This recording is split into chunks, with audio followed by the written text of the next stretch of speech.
চিনি না, রব চিনি না। তখন আল্লাহ পাক রব্বুল আলামিন বলবে, এরে কবরের মাটি দুই পার্শ্ব থেকে চাপ দেওয়া শুরু করো। কবরের চাপে পাঁজরের হাড় চুরমার হয়ে যাবে।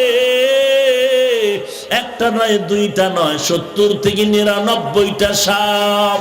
কবর হবে জাহান্নামের আগুনের গর্ত।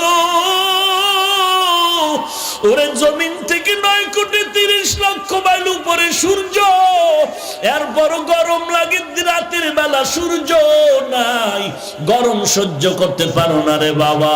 ওই অন্ধকার কবরে গেলে জাহান্নামের আগুন কেমনে সহ্য করবি? পাও দুটো যদি আগা দাও রে যুবক, পায়ে হাত একবার চামড়া পুড়ে গেলে আবারও নতুন চামড়া গজাবে, যেন বারবার আগুনের স্বাদ আস্বাদন